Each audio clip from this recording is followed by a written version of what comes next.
I am so confused. I've been talking a lot about the secret lives of Mormon wives on my channel. And normally, most of the comments that I get on my channel are really positive and encouraging. I think mainly because of the content that I do. But for some reason, this show has people up in arms. And I have to have somebody to help me figure it out. Hi, I'm Megan Connor, host of the Midlife Revolution podcast. I'm a seventh generation Mormon, and I left the church after 45 years, largely after consuming content on the channel Zelph on the Shelf. Oh, Oh, I'm just kidding. I just that's crazy. I just say a different thing every time. Perfect. Just checking it out to see what works. Just start saying that one. I think that's great. Yeah, that's a good one. That at least it'll drive people to your channel. They'll be like, "What's going on over there?" Totally. So everyone, this is Samantha Shelley. She is one half of Zelph on the Shelf, and she agreed to come on today just for a few minutes to help me sort of untangle what this comment means from this lovely person. And what am I in for, Samantha? What have I gotten myself into? I love when we untangle together. Yep, you've picked the right person. I love reality TV. I'm always down to yap. So yeah, let's do it. Yeah, in fact, you've got some episodes on Mormon Stories where you guys have been talking about the show as well, right? Yeah, we've done a 3-part dissection panel. So I think by the end of it, we'll have recorded for longer than the actual show length in classic Mormon Story style. So yeah, that's been fun. It's worth checking out if you're That's interested. fitting. So I originally was not going to watch the show or talk about it, and then my daughters started talking Me about it, and I was neither. like, "Oh, okay, I guess I better." And so I've only watched the first 2 episodes. I made a little trailer about the fact that I was going to talk about it, making some predictions about what I thought was gonna happen on the show, and then I watched the first episode and did an episode about that. And I think the trailer is where this comment comes from. Um, I really, in the trailer, just talked about sort of what it was like to be Mormon, some of the things that I thought were gonna happen on the show, and I think this comment is directly related to how I introduced myself in the trailer, because in that trailer, I introduced myself by saying that I left the church after 45 years when I realized that the founder was sleeping with teenage girls at the age of 37. So valid. I think that this is where this comment comes from. So I'm going to put it up here on the screen. And here's my little YouTube channel. It's just a tiny little corner of the internet. Look at that thumbnail game. I actually had to have somebody help me learn how to do good thumbnails. We're going to go directly right to it. So it's right here. It was one day ago. I sent this to Samantha, and what were your initial thoughts? I mean, it's obviously someone just doubling down in their beliefs because it's hard to reckon with. Yeah, I think love so. the very Mormon thing of like, get your facts straight. Yeah. I'm definitely a lazy learner. I do not do research. And you shouldn't have to. So I'm just going to read this, and I just, there were so many words in this that sounded like word salad to me that I didn't understand, and I just really need some help, figuring this out. So it says, first point, at Sheldon Jackson 383. First point, Joseph Smith did not have sex with minors. Get your history straight. Betrothals between the girl's parents and the prospective husband have been the norm for millennia, with consummation deferred until the bride-to-be had reached the age of maturity, usually 18. I'm just going to plow right through and read this whole thing, and then we'll go back. Okay, and then we'll go point by point. Yeah. Second, by divine command, Joseph was tasked with the restoration of all things, including plural marriage, not polygamy. Again, just going to go right past that. Divine, multilateral, bisensual polygyny is the divine mode of eternal marriage practiced in the highest degree of the celestial kingdom and is exalting to all women and their husband. Prove me wrong. Well, that's what we're about to do. Here we are, I guess. Yeah. It's ironic that feminists haven't clued into the reality that monogamy wasn't designed to give every woman her own husband, but rather to guarantee that every man gets a wife. Think on that. I did think on that, and I don't know what to say. I literally said, I'm going to have to do a whole video to address everything that's wrong with this comment. And he said, go for it and be thoroughly prepared, even though it won't help you. So here we Won't are. help you because my mind is unchangeable and I am not willing to listen to facts or reason or evidence. Okay. I'm just going off vibes. Yeah. So let's just start with that first stunning opening statement. Yes. Powerhouse of an opening line. Joseph Smith did not have sex with minors. Yeah. So we know that he did. I mean, yeah, he definitely did. He definitely did. We're laughing because it hurts. Yeah, and the thing is, I don't ever want to get on here and debate truth claims or any of that kind of stuff with people because I mean, at least not in this video. Because for me, like the information is out there. If you actually want to know the truth, you can go look it up for yourself. It's not hiding anywhere. The internet is available to you. Yeah, but let's provide just a few things for this commenter to think about. First thing I would just invite them to consider is that, okay, let's just suppose that Joseph Smith didn't have sex with minors, even though there is like extensive evidence that he did, but let's just pretend he didn't. Then how do you justify the fact that Brigham Young, Lorenzo Snow, all the subsequent prophets and apostles and church leaders who took underage wives had children with them? So we're obviously sleeping with them. Right. So if he wasn't, you still have to kind of defend all of your guys after that. Right. For doing that. Yeah. And Brigham Young, he arguably had the most wives. Is that correct in your understanding as well? That sounds right. Yeah. Yeah. I think so Joseph ended up having 32-ish. And I don't remember exactly how many Brigham ended up with, but I seem to remember that it was more than that. And again, like you're pointing out, he did have children with many of those women. So, yeah, even if Joseph didn't, then there definitely was that practice afterwards. But I just have to go back and say there's plenty of evidence that Joseph did. Yeah. And also no scriptural justification for the polygamy outside of for the raising up of seed. So he should have been by his own scriptures. Right. And maybe I should have brought some more receipts on this one, but if you go to the gospel topics essay on LDS.org and you actually click through all of the footnotes, it's very thoroughly documented right there. And there's plenty of information in the Joseph Smith papers. So if you're looking for quote unquote faithful sources and you read the diaries of these women, they talk about giving themselves to Joseph. You know, they talk about the weight of it. They talk about Emma not knowing about it and how they felt about that situation. And then you have people who were Joseph's own contemporaries, like Oliver Cowdery, who referred to Joseph's relationship as a dirty, nasty affair. Mm-hmm. So, you know, his own guys. Yeah. If your own guys aren't on your team, who can be? When your own bros are calling you out. Yeah. So anyway, we do have plenty of good evidence that he was actually having sex with these young women, the youngest of whom was 14, I believe, right? Mm-hmm. Yeah. Although on the gospel topic essay, it says just before her 15th birthday or something like that. They can't even bring themselves to say she was 14. Yeah, exactly. Yeah. All right. Also, even if he wasn't until 18, as we're still in the first point, that would still be grooming, you know, like coercing a young girl who's too young to consent to a marriage and whose brain isn't fully developed yet and whose parents are in on it. Like all of that is textbook grooming. So exactly. Even if he was holding out until she was 18, which there's no reason to think that was happening, that feels like we're projecting our modern sensibilities onto the situation in that. And then also it's weird because it's like, well, you clearly think it was fine for all the subsequent prophets and apostles to have sex with women who are underage. So why not Joseph? Why are you going to bat so hard for Joseph when it only condemns the later guys?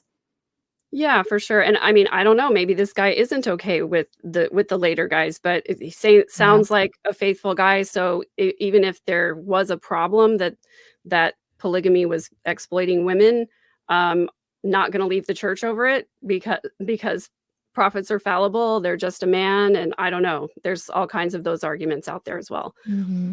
But I've got a 14-year-old daughter, and this is one of the things that I talk to people about all the time. Like if some church leader came to my 14-year-old daughter and said, you know, God gave me a revelation that I'm supposed to marry you, I would hope that she would run in the other direction. Actually, I've confirmed with her she would have run in the other direction.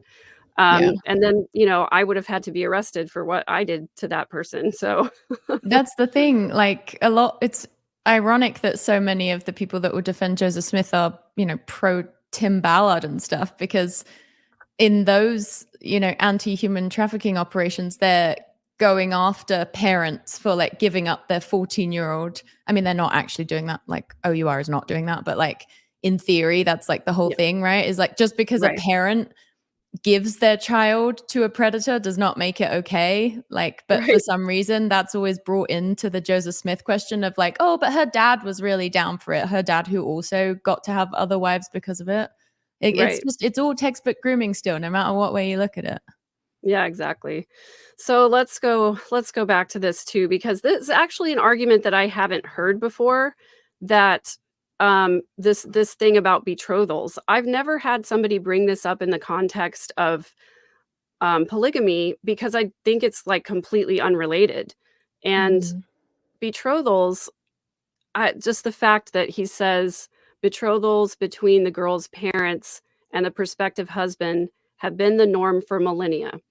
So It's for like, thousands of years, well, we're it was claiming. illegal where Joseph Smith was from, as I understand it. And also, if that was so true and it was so normal, then why did Joseph lie about his polygamy his whole life? He had like 37 something wives and stood in front of everyone and said, I've only got one wife. How dare you say I've got more than one? Like, these were not legal marriages that people were okay with. It was obviously not the norm. He wouldn't have felt the need to hide it if it was the norm for millennia. Right, exactly, and why was he doing it so secretly? And Mhm. also this idea that the consummation didn't happen until the bride to be was 18. I don't know of any, like, I've extensively studied history, but not necessarily world history, and I know betrothals were more common in European countries when there was land involved and things like that. As far as, that happening in the United States, I don't know, but I would love to hear some examples of betrothals that happened where they waited until the bride to be was 18 before marrying someone, and then what was the age difference there? I'd like to have some receipts from this Mhm. person. What Yeah. exactly specifically are you referring to? Because it's not really resonating as true to me. Yeah, and again, even if it was, it's like that doesn't make it moral or okay. Like, you're still coercing or forcing these children to marry middle-aged men before their brains are developed, and just because their Yeah, parents are on your team, that doesn't mean anything. And also, like, a middle-aged man marrying, like, sleeping with an 18-year-old is still creepy in most yeah, instances. Like, none of it is okay, whichever way you look at it again. agreed, totally. All right. Well, moving on to the second point. By divine command, Joseph was tasked with the restoration of all things, including plural marriage, not polygamy. So, Mm. two issues that I have with this. Is there a difference between plural marriage and polygamy? Yeah, I don't know if they're just playing a semantics game in Mormon apologetics right now that we don't know about, but we're talking about the fact that Joseph Smith married underage girls. Like, whatever you want to call it, is kind of irrelevant, I'd say. Right. I, And I I also feel like agree. this point kind of seems like it's just essentially trying to downplay, like for most of us, polygamy is absolutely like a massive sign that Joseph Smith was a bad guy, and obviously a fraud for reasons way beyond that. But it's like it's a huge issue. Polygamy is not just some side thing. But then I feel like this second point they're making is just to be like, polygamy was just one piece of all that. And it's like, okay, yeah, to you, maybe marry a middle-aged man marrying 14-year-old girls is just like some side piece of the grid. But to me, that's a big deal. And I think it should be a big deal. So I don't really know what they're hoping to achieve with this point. Yeah, I think that apologetics in general like to just sweep away polygamy and just say it was in the past. We don't do it anymore. We don't really understand all the reasons for it. And yet, that was the main reason that Brigham Young took the Saints to the Utah Territory, because it was outside the United States. They didn't want the government to be involved. And then the government did get involved and came and arrested a bunch of people, one of whom was my ancestor.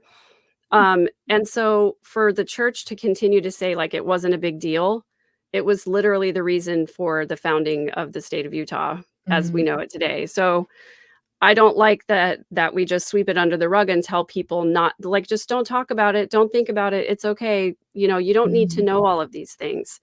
And I've said this so many times on the internet, but if God is so determined to have his prophets marry children, then he better be giving a really clear explanation for why they have to marry children. Like the fact that Mormons are even having to do all this like theorizing and justifying, it's like, what kind of God would expect people to just kind of like come up with the best theory they can, the best justification they can for why minors were being roped into marriage with this middle-aged religious leader? Like, I just think there's no world where a loving God wouldn't be like, hey, in normal situations, I know this looks exactly like child grooming and that Joseph Smith and all these guys are predators, but here's why in this very specific instance, it's different. Like you would think God would want to lay that out so clearly because he would never want to do anything that would encourage other people to think that child grooming was okay, which we've seen with like, all, even if you're someone who believes that the LDS church is like the Church of God, well, look at all these offshoots that are still marrying children because of it. Like, I feel like if God can give a revelation on like, don't drink tea, he can probably lay out his reasoning for like, no, these middle-aged men actually have to marry children. Sorry, there's no other way. I don't know why there would be no other way, but for some reason we're supposed to believe that there is with no explanation. Exactly. That's such a good point. And I don't understand why. I don't know. I mean, when I was a faithful believing member, polygamy was one of those things on my shelf. But that's what I was always told whenever I would ask questions about it, is that don't worry, God will work it out. You can ask him later, that kind of thing. Yeah. So I just don't like, also this going back to sort of the comment about the restoration of all things. If I understand the Bible correctly, there was no real quote unquote polygamy in the Bible. It was like there were prophets who had more than one wife, but it wasn't necessarily a commandment, right? In fact, I think it was kind of discouraged. And then there were several places where, concubines ye shall have none. Like I remember the specific language of those kinds of things. And so to say that Joseph was restoring polygamy because that's what used to be done in olden times, I think is a completely invalid argument. Yeah, and there's so much stuff in the Bible that we would never think was okay now. So I just think the Bible's not a good reference point. Like I feel like a lot of different stuff happened in the Bible. There's not like one consistent standard for the way things work. 'Cause it's obviously writing about these different cultures at different times. So Yeah. yeah. And the Bible disagrees with itself on so many different levels. And so you necessarily have to cherry pick if you're going to believe the Bible literally, as Mormons do. I think is that your understanding? Yeah, you do have to cherry pick. We had Dan McClellan, the Bible scholar, on our channel a couple months ago, and he basically said that he's like, anyone who's trying to say there was like one consistent standard in the Bible is just wrong. Like that there's almost nothing that's just, kind of the same throughout. Yeah, and for those who don't know, Dan McClellan is a scholar of the Bible and religion, and he has a channel called Data Over Dogma where he basically tries to help people understand the cultural significance and the translations of the Bible in the correct context, and to basically say, this is what the data say, as opposed to this is what we have just historically always believed and always done. And his work is super smart, and I really appreciate his contributions because it does help people understand what the Bible really does say and intend, as opposed to what people interpret it as. This is what I think it says. Yeah, it's crazy how you have to basically be a scholar with degrees from Oxford to really even start getting a handle on the Bible because it's just such a rich text. Yeah, exactly. And that's, again, it's a rabbit hole for another time for me personally, but just understanding the Bible helped me understand Mormonism a lot better. And this argument, maybe I want to send this comment to Dan McClellan and ask him if he'll break it down, because I think he would say that it's complete and utter nonsense. That's his favorite little tagline, right? Yes. Okay, And then, let's move on. yeah, This I've next never heard the phrase sentence bisensual polygyny, but I'm intrigued. this sentence is literally what made my brain break, and it's the reason that I reached out to you, because those 4 Bisensual. words in that in that context, I just don't even really understand what it means or Well, can't make sense of it. I understand what divine means. Okay, so you're saying it's from God. And then multilateral? Yeah, I'm not really sure where he's going with the multilateral bisexual, but when I Google define bisexual, it says denoting one who is emotionally or romantically drawn to both men and women, Mhm. but who does not desire a sexual relationship with either. Is this pointing to Joseph Smith getting sealed to other men? Which I I often hear as like really a don't justification. know. I also looked it up, and there's another definition down there that says, and this is from Merriam's Webster's dictionary, it says that bisensual can also mean that you have a heightened sense of some kind, and I don't know about you, but I have 5 senses, so I'm quintessential by that Yeah. definition. Is that quint? That's good. I'm gonna start referring to myself as quintessential, instead of neurodivergent or any of that. Yeah, as long as we're talking about definitions, I actually wanna go back for a second because the where he tries to say that there's a difference between polygamy and plural marriage. So, I literally went to Google and said, "Define polygamy," and this is from the Oxford Dictionary. "The practice or custom of having more than one wife or husband at the same time." Okay. And now, plural marriage from Merriam-Webster Dictionary, a marriage in which there is more than one husband or wife. Mm. I don't see a difference between the 2 of those. I don't know if I'm missing something.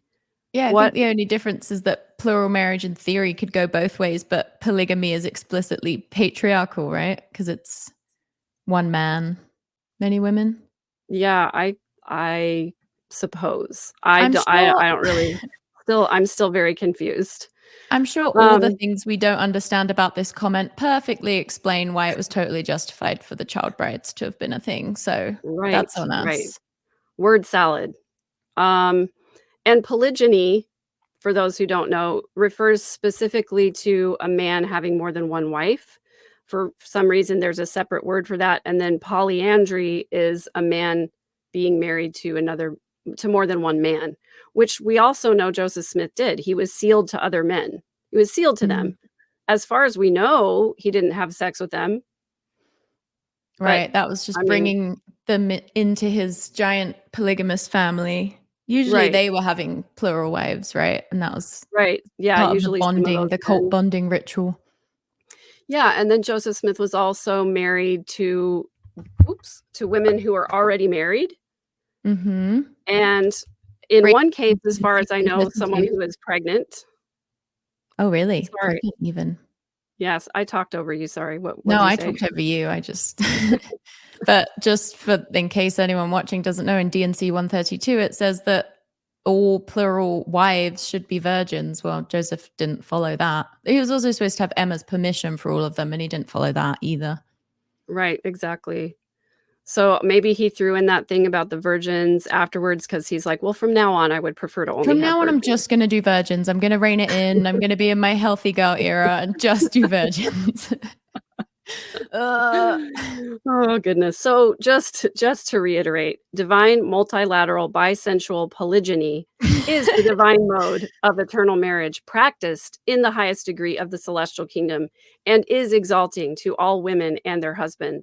I like that he's referring to this in the present tense, so this is going on right now in the oh celestial kingdom? yeah.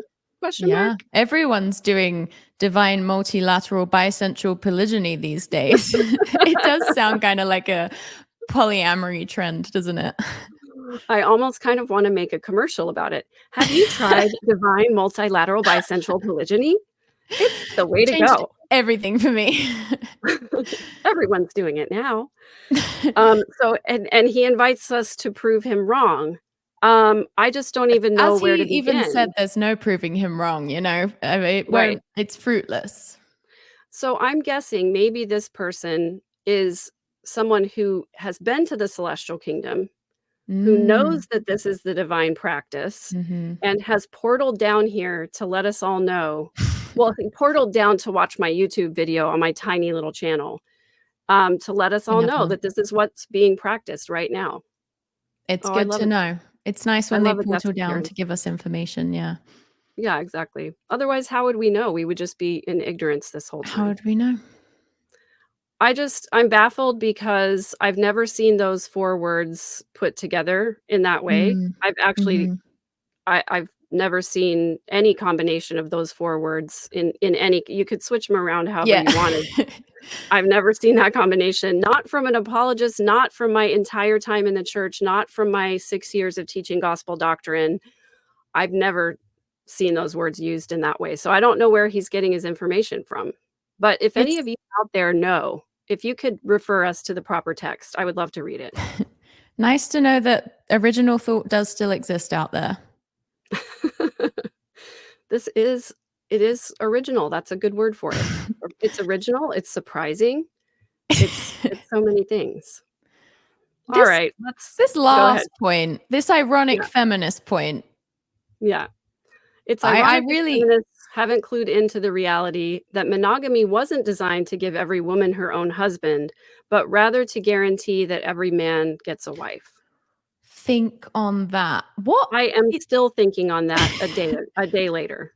so, like, yes, so polygamy, you're just saying, oh, monogamy wasn't designed for every woman to have a husband, but to guarantee men's rights. Because every man deserves a wife or as many as he wants to serve Right, him. right. Think on that. Is he? But is he saying that that's a feminist point?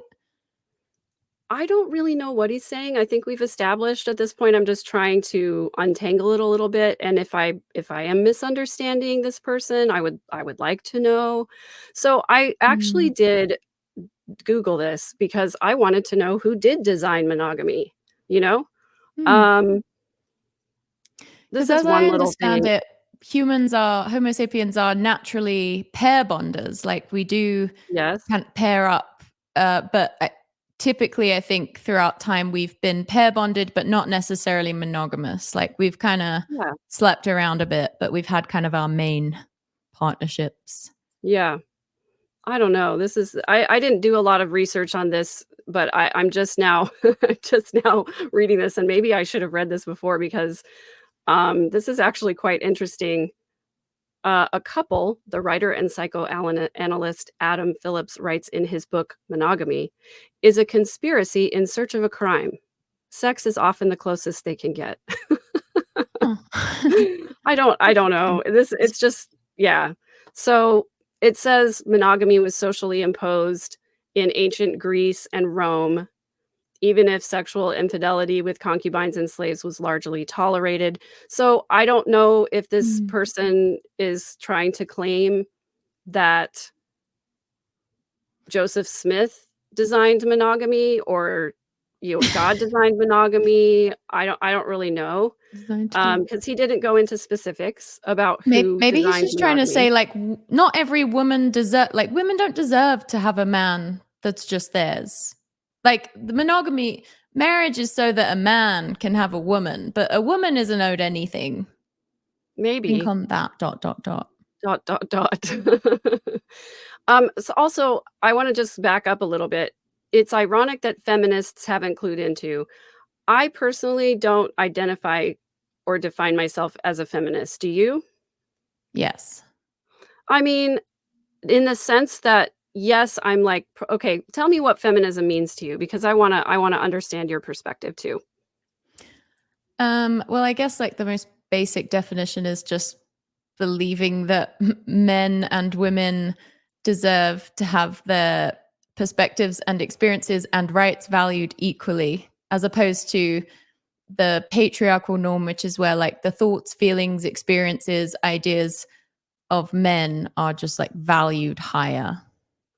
I totally 100% agree with you, and when I say I don't identify as a feminist, I guess I've never considered, like, being a card-carrying feminist, whatever that means. I I think you'd I like it. I You seem like 100% one. agree with what you're saying, but I think me growing up, I was born in the 70s, and feminism was kind of a dirty word in my house growing Mm. up, probably because, it was a patriarchy, right? Um, but I think as a child growing up in that era, I was made to believe that feminists were sort of these, you know, angry men-hating bra burners. And so, yes, I absolutely believe that men and women deserve to have equal treatment in every circumstance, of course. But I've never been to a feminist meeting. I don't belong to a feminist group. Um, and I think there's a spectrum because I think that there are people out there who are man-hating, sort of, angry feminists. Mhm. I don't really agree with everything that side of the spectrum says. There's also the other side of the spectrum that's like, "Why should I be a feminist?" Like, "Women are being treated fine," sort of the Hannah Stoddards of the world and other Mhm. people who maybe really haven't considered it. Mhm. So and I'll also have had many conversations with my partner Samuel about this because he has a really negative view of that the extreme side of the feminist spectrum, because I think there is some harmful rhetoric over there. So when I say that I don't identify as a feminist, maybe I should. Um, it's not that I disagree with feminism in any way. Obviously, I'm a woman and, I believe in equality and for everybody. But it's just interesting to me when somebody who clearly is in opposition to something that I've posted would just refer to me as a feminist. Mm. I think he's Yeah. trying to refer to me as a feminist here, and the tone of it sounds like it's in a negative way. Mm. And so maybe what he's saying is that, you person who created this video are a feminist and you haven't clued into the reality. I don't know if that's what he's saying, but I think that some people, especially of my parents' generation, use the word feminist as an epithet Mhm. rather than as a compliment of somebody who actually does believe in equality. Yeah, and as you're saying, like, it obviously feminist carries like a whole different like set of attributes to you than like me, just by virtue of where and when we were raised. So I can understand like if a label has certain things associated with it, you're like, well, I don't resonate with that. Although I guess for me, I'm like, if I was a woman in the 70s, I would probably be a angry man hating bra burner too. But Yeah. it's all just like we're all just the product of our specific environments. And I think, yeah, I mean, I think at the end of the day, that's just a label. Whether you use it or not is kind of irrelevant. And what Mhm. we're saying is that polygamy was like harmful to women and children. Yeah, and also harmful to men. In all of these splinter communities, you only get the wives if you're in the Mm, hierarchy of the male social strata, right? yeah, it's a great Um, point. there are so many of these young men in these communities who are just outcast. There I think was a documentary about it called The Lost Boys, um, where they talk about what their life is like when they're not in that social structure, so they're not the ones who get the wives, or at least not the good ones or the young ones or the pretty ones or whatever it is, Mhm. and they end up having really sad lives. So, I think polygamy is harmful to everybody involved, regardless. I think it's even harmful to the perpetrators of it, although I'm sure they don't see it that way. Of course they don't, 'cause they Mm, think they're benefiting by it, but really what they're doing is they're warping and wasting their lives yeah, I in mean, this it did get pursuit of Joseph something. killed. Yes, It it didn't did work get. out great for Yeah, him. and that's the other thing that, as a faithful member, I was made to believe that Joseph was a martyr, that he died for what he believed in, and that all of the charges against him were sort of trumped up charges. They were not real. It was just people who were jealous of the Mormons being prosperous. And it was also sort of like people were just out to get Joseph because they thought his claims that he'd seen God and Jesus Christ were crazy. And it sort of started this Mormon persecution complex, and I'm getting ready to do a whole thing on that because I think it totally explains the way that Mormons behave in society right now. And anytime anybody says anything negative about the church, Mormons will cry persecution. Mm. Yes, so fun. That's going to be a good dive to do. I'm excited about that. Yeah, for sure. And I think that's true of the Secret Lives of Mormon Wives too. I think that, the negative press that the church is getting because of it, a lot of faithful Mormons are crying persecution about that. Yeah. It's not fair. But back to this little idea that monogamy, I still can't really figure out how this makes sense. Monogamy wasn't designed so that every woman could have her own husband. It was designed to guarantee that every man gets a wife. I really don't understand how that makes sense. Is Like, is he he just saying saying that monogamy is sexist too? Because, like, yeah, probably. is he saying that okay, so first of all, it was sort of a social contract that monogamy was like the socially acceptable way to go. Like you should only be married to one person. Um, Guaranteeing that every man gets a wife. I really am still thinking on this. Monogamy is for men. Guaranteeing that every man gets a wife. So were there not enough women to go around? Or were the women sort of whoring around and It's almost just sleeping? maybe saying that, like, men deserve marriage, but women don't inherently deserve it. Because it's pushing back, obviously we feminists are concerned with, well, it sucks that these women have to share their husband with all these other women. But it sounds to me like this comment is saying, well, that's even monogamy isn't even about that. Marriage is about men first and foremost. I don't know though. It's a weird I one. mean, that tracks with kind of the tone of this. Yeah. That Yeah. the poor men, they deserve to have more than one wife, but Yes, monogamy they was do. designed to guarantee that they at least get one. Mm-hmm. Because if monogamy wasn't a thing, then women would just go sleep around with a bunch of men, and there Mm. wouldn't be enough women for men to actually have a wife. Maybe that's what he's Right. saying. Which obviously wouldn't be fair on the men. Yeah. Either way, this really makes a lot of sense. Yeah, I think we've cracked the code. We get it now. We're actually fine with the child brides. Sorry for everything we said before. Yeah, I should just go back and retract and I should repent. I Yeah. should ask to be Full rebaptized. apology.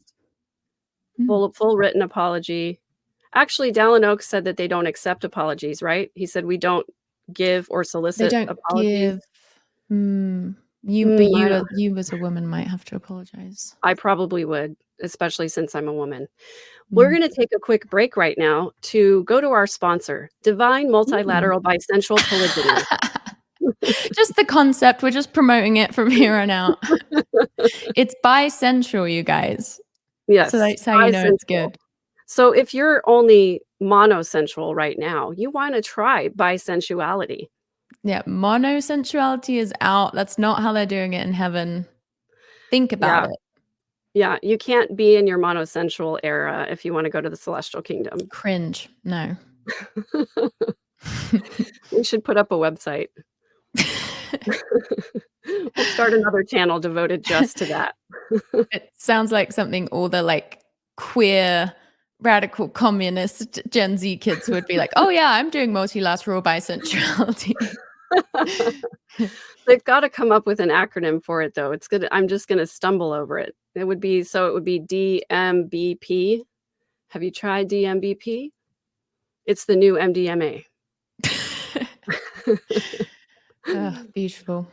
Well, I'd love to ask your other half of Zelph on the Shelf if he can understand, that word, and if he does, have him shoot me a text. Yeah, he's polyamorous, so he might have a lot of insight into multilateral bisensuality, and yeah, Yeah, I'll get back to he you.